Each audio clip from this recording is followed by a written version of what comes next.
आज हम शुरू करेंगे अपना पहला चैप्टर क्लास 12 का chapter number 1 reproduction in living Organics.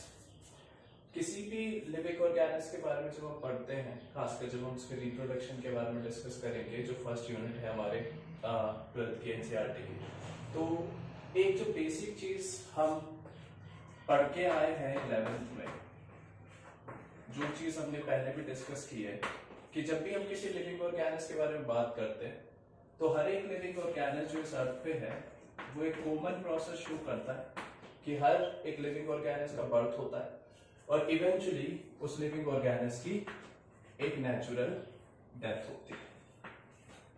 अब नेचुरल डेथ से जो मतलब है वो किसी भी तरीके की किसी भी ऑर्गेनिक्स की अपने कुछ फेसेस कंप्लीट करने के बाद हुई डेथ को हम नेचुरल डेथ कंसीडर करते हैं। जैसे कोई भी ऑर्गेनिक्स जब बर्थ लेता है तो हमें पता है कि बर्थ लेने के बाद कोई भी ऑर्गेनिक्स एक थोड़ी देर के लिए, वो कुछ टाइम भी हो सकता है, कोई लंबा टाइम भी हो सकता है, एक फेस में एंटर करता है जिसको हम कहते हैं मैच्योरेशन फेज।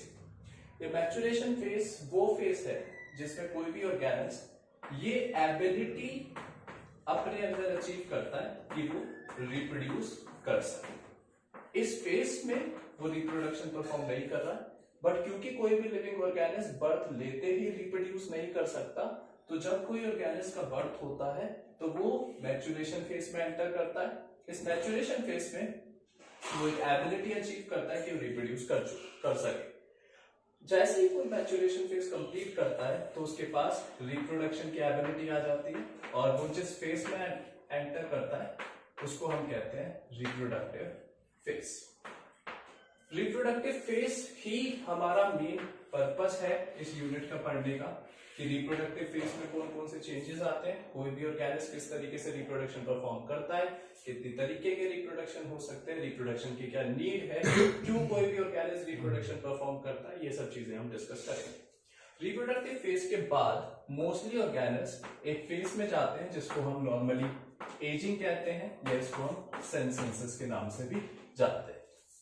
जो भी ऑर्गेनिक्स एजिंग के बाद सीधा किसमें एंटर करता है, यानी उसकी क्या हो जाती है नेचुरल डेथ। तो हम ये कह सकते हैं कि मोस्टली लिविंग ऑर्गेनिक्स जो इस अर्थ पे प्रेजेंट है या ऑल लिविंग ऑर्गेनिक्स वो बर्थ लेते हैं, मैच्योरेशन परफॉर्म करते हैं, रिप्रोडक्टिव फेज पे एंटर करते हैं, रिप्रोडक्टिव फेज के बाद एजिंग शो करते हैं और अल्टीमेटली उनकी क्या हो जाती है नेचुरल डेथ हो जाती है। एजिंग कोई खास सच स्टेज नहीं है, बस एजिंग का एक बेसिक फंडामेंटल आप कंसीडर कर सकते हैं कि ये वो स्टेज है जिसमें जो ऑर्गेनिज्म है वो अपना मेटाबॉलिक रेट स्लो डाउन कर देता है, उसकी बॉडी के फंक्शंस धीरे हो जाते हैं और अल्टीमेटली उसकी नेचुरल डेथ हो जाती है। तो हम कह सकते हैं कि कॉमन स्टेजेस हैं जो कोई भी लिविंग ऑर्गेनिज्म शो करता है। तो हम कह सकते हैं कि बर्थ से लेके नेचुरल डेथ तक का वो टाइम पीरियड है जो कोई भी लिविंग ऑर्गेनिज्म अपनी पूरी लाइफ में कवर करता है, और इसी टाइम पीरियड को आपके एनसीईआरटी डिफाइन कर रही है किससे, लाइफ स्पैन से। ये हमारी इस चैप्टर की फर्स्ट डेफिनेशन है और इस डेफिनेशन का मतलब सिंपल सा है, it is the time period from the birth to the natural death of an organics. किसी भी ऑर्गेनिक्स के बर्थ से लेके उसकी नेचुरल डेथ तक का जो भी टाइम पीरियड है वो उसका क्या कहलाता है बच्चों, लाइफ स्पैन। इस लाइफ स्पैन में हमने बात कर लिया मोस्टली 5 फेसेस आते हैं। हमारा जो मेन फेसेस है जिसके बारे में डिस्कस करेंगे वो रिप्रोडक्टिव फेज है, कैसे होता है क्या होता है वो सब हम डिस्कस करने वाले हैं। आपके एनसीईआरटी में अगर आप देखेंगे तो बहुत सारे ऑर्गेनिक्स के अलग अलग लाइफ स्पैन दिए हुए हैं, कुछ फिल किए हुए हैं, कुछ नहीं किए हुए हैं, बट जो खास बात ये है कि जो एक लाइन एनसीईआरटी की है जिसके बारे में आपको खास ध्यान रखना है कि किसी भी ऑर्गेनिक्स का लाइफ स्पैन उसके साइज पे डिपेंड नहीं करता। किसी भी ऑर्गेनिक्स कितना लंबा टाइम जिएगा, कितना उसका मैच्योरेशन फेज होगा, कितना उसका रिप्रोडक्टिव फेज होगा, it does not depend upon the size of the Organics. एक कॉमन एग्जांपल ले लेते हैं, आप सब जानते हैं कि बरगद का पेड़ जो होता है, बैनियन ट्री, मैंगो का जो ट्री होता है और पीपल का जो ट्री होता है, ऑलमोस्ट सिमिलर साइज के होते हैं, ऑलमोस्ट सब सिमिलर साइज के होते हैं। हालांकि बैनियन थोड़ा ज्यादा बड़ा होता है, सेकेंडरी ग्रोथ ज्यादा दिखाता है, बट ऑलमोस्ट सब सिमिलर साइज के होते हैं, बट इनका लाइफ स्पैन एक दूसरे से बहुत ज्यादा डिफर करता है, ये हम सब जानते हैं। एक और एग्जांपल, अगर आप एक नॉर्मल क्रो, जिसको आप रेवन भी कह सकते हैं, या आप एक नॉर्मल पैरेट की बात करेंगे, ऑलमोस्ट सिमिलर साइज है, बट पैरेट की एज ऑलमोस्ट 100 ईयर्स की होती है और क्रो की अप्रोक्सीमेट 15 से 20 है। तो लाइफ स्पैन जो है बेटा किसी भी ऑर्गेनिज्म का, वो उसके साइज पे डिपेंड नहीं करता, ये आपको याद रखना है। आगे बढ़ने से पहले एक चीज और डिस्कस कर रहे हैं छोटी सी, जो आपको ध्यान होगा, हम पहले भी डिस्कस कर चुके हैं 11th क्लास में, अब एक और बार दोबारा डिस्कस कर रहे हैं। हमने कहा कि कोई भी लिविंग ऑर्गेनिज्म जो है वो ये इवेंट्स की सीक्वेंस परफॉर्म करता है। उसका बर्थ होता है, वो मैच्योर होता है, रिप्रोड्यूस करता है, एजिंग में जाता है जहां उसका मेटाबॉलिक रेट घटता है, और इवेंचुअली उसकी एक नेचुरल डेथ हो जाती है, और इसको हमने कहा उस ऑर्गेनिज्म का क्या, लाइफ स्पैन। एक जो छोटी सी चीज है, अगर हम किसी भी यूनिसेलुलर ऑर्गेनिज्म को कंसीडर करते हैं, यूनिसेलुलर ऑर्गेनिज्म काफी पर्सपेक्टिव में बहुत सारी एक्सेप्शन शो करते हैं, जिसके बारे में हम थोड़ा सा डिस्कस कर लेते हैं। अगर मैं एक यूनिसेलुलर ऑर्गेनिज्म को कंसीडर करता हूं, आप बैक्टीरिया ले सकते हैं, अमीबा ले सकते हैं, कुछ भी ले सकते हैं। अगर हम अमीबा ले लेते हैं तो उसका न्यूक्लियस है, एक छोटा सा ऑर्गेनिज्म है। अब ये ऑर्गेनिज्म का जैसे हम कह रहे हैं कि बर्थ होता है। अब इस सेल का मैच्योरेशन होगा, हमने कहा हर एक ऑर्गेनिज्म मैच्योरेशन फेज में जाता है। ये सेल मैच्योरेशन करेगी, मैच्योरेशन करके अपने अंदर ये एबिलिटी लाएगी कि रिप्रोड्यूस कर सके, रिप्रोडक्शन की एबिलिटी अचीव करेगा, और अल्टीमेटली हम कह रहे हैं कि रिप्रोड्यूस कर जाता है। अब जब ये ऑर्गेनिज्म रिप्रोड्यूस करता है तो हम जानते हैं कि जो अमीबा है या जो यूनिसेलुलर ऑर्गेनिज्म होते हैं वो बाइनरी फीजन शो करते हैं। अब इस बाइनरी फीजन में होगा क्या कि ये जो ऑर्गेनिज्म है ये दो छोटी डॉटर सेल में डिवाइड हो जाने वाला है। तो आप सब इसको मदर सेल के नाम से जानते हैं, और जो सेल प्रोड्यूस होती हैं हम उनको क्या कहते हैं बेटा, डॉटर सेल। चलो ये तो हमें पता है, ये सीक्वेंस सबको पता है, बट यहां पे प्रॉब्लम क्या आती है, यहां पे प्रॉब्लम ये आती है कि ये जो मदर सेल थी जिसके साथ हमने स्टार्टिंग किया था अपनी जर्नी का, ये मदर सेल मैच्योर होती है, मैच्योर होने के बाद रिप्रोड्यूस करती है, और रिप्रोड्यूस करके दो इक्वल डॉटर सेल में कन्वर्ट होती है।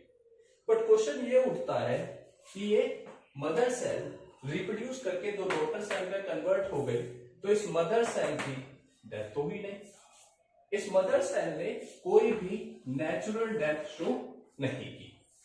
तो ये जानना बहुत इंपॉर्टेंट है, और ये नोट करना भी बहुत इंपॉर्टेंट है कि कोई भी यूनिसेलुलर ऑर्गेनिज्म कभी भी नेचुरल डेथ शो नहीं करता, क्योंकि वो यूनिसेलुलर ऑर्गेनिज्म अपने अंदर का जितना भी कंटेंट है, जितना भी प्रोटोप्लाज्म है, जितना भी साइटोप्लाज्म है, जितना भी न्यूक्लियोप्लाज्म है, उसको इक्वली डिवाइड कर देता है डॉटर सेल में, और वो डॉटर सेल उसके प्रोटोप्लाज्म को लेके आगे कंटिन्यू करती रहती है। उसका कोई मेटाबॉलिक रेट स्लो नहीं हो रहा है, उसकी कोई नेचुरल डेथ नहीं हो रही है। इसलिए हम कहते हैं कि इस अर्थ पे कोई भी ऑर्गेनिज्म अमर नहीं है, इमोर्टल नहीं है, पर यूनिसेलुलर ऑर्गेनिज्म को छोड़ के। तो हम कह सकते हैं कि आपकी पूरी अर्थ पे कोई भी यूनिसेलुलर ऑर्गेनिज्म क्या है बेटा, इमोर्टल है, अमर है, क्योंकि वो क्या शो नहीं कर रहा है, नेचुरल डेथ शो नहीं कर रहा।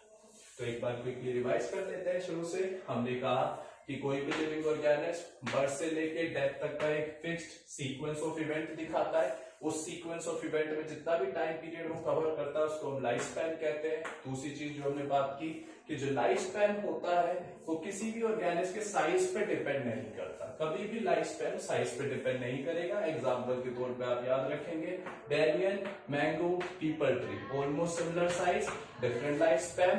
पैरेट, क्रो, सिमिलर साइज, इसका 15 से 20 साल होता है।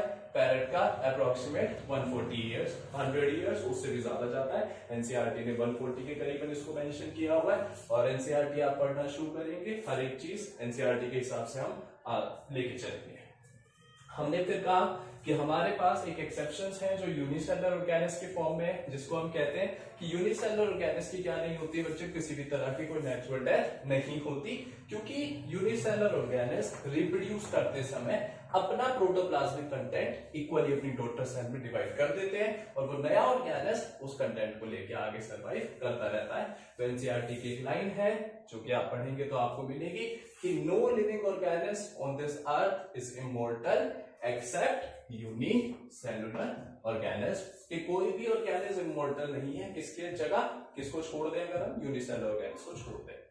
यूनिसेलुलर ऑर्गेनस के बारे में आगे चलने से पहले एक लास्ट चीज जो मैं आपको बताना चाह रहा हूं कि जैसे हमने यहाँ पे एक डायग्राम ये ड्रॉ किया हुआ है कि उसका मदर सेल है, मैच्योर होती है, वो रिप्रोड्यूस कर जाती है।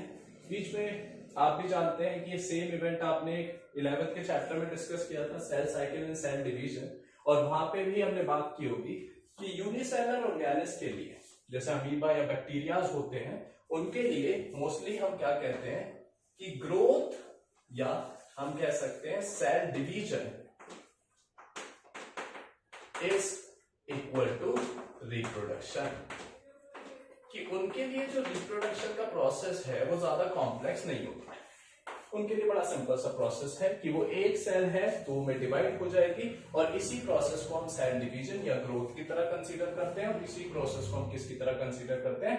रिप्रोडक्शन की तरह। तो ये वाली डेफिनेशन आप याद रखेंगे, 1 नंबर में पूछी जाती है। एग्जांपल्स एक तो याद रखेंगे, नोट कर लेंगे, और फिर हम नेक्स्ट टॉपिक स्टार्ट